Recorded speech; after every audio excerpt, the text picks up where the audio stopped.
biz birgamiz, yo'limiz ochiq. Yangi O'zbekistonni albatta sizlar bilan amalga oshiramiz. 30-iyul sanasini mamlakatimizda yoshlar kuni deb e'lon qilsak, nima deysizlar?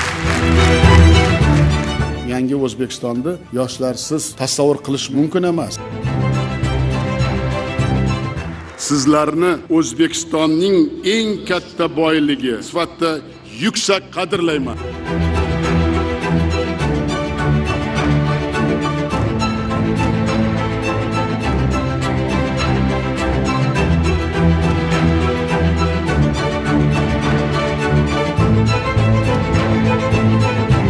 Ota-onalaring kutgan niyat, sizlarni baxtli qilmoqchiman, sizlar orqali yo'llaringni topib bermoqchiman.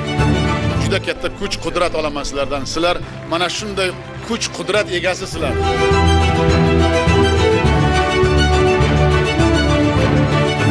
Niyatlaring bormi? Hech qachon to'xtamang. Intiling, qiyin bo'ladi, og'ir bo'ladi. Hech qachon tortinma, erinma, izlanishdan charchama.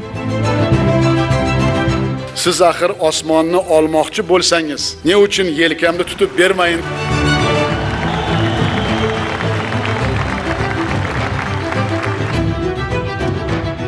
Betakror yurtimizda barqaror jamiyatni va bardavom taraqqiyotni ta'minlash barchamizni bosh maqsadimiz deb shior qilib olsak, marra bizniki bo'ladi.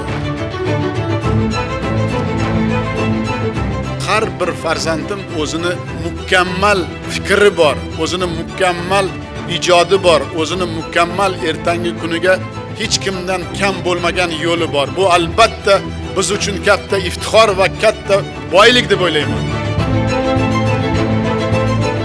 Har tomonlama erkin, ozod va farovon yashaydigan yangi O'zbekistonni hamda 3-renessansni bunyodkorlari sizlar.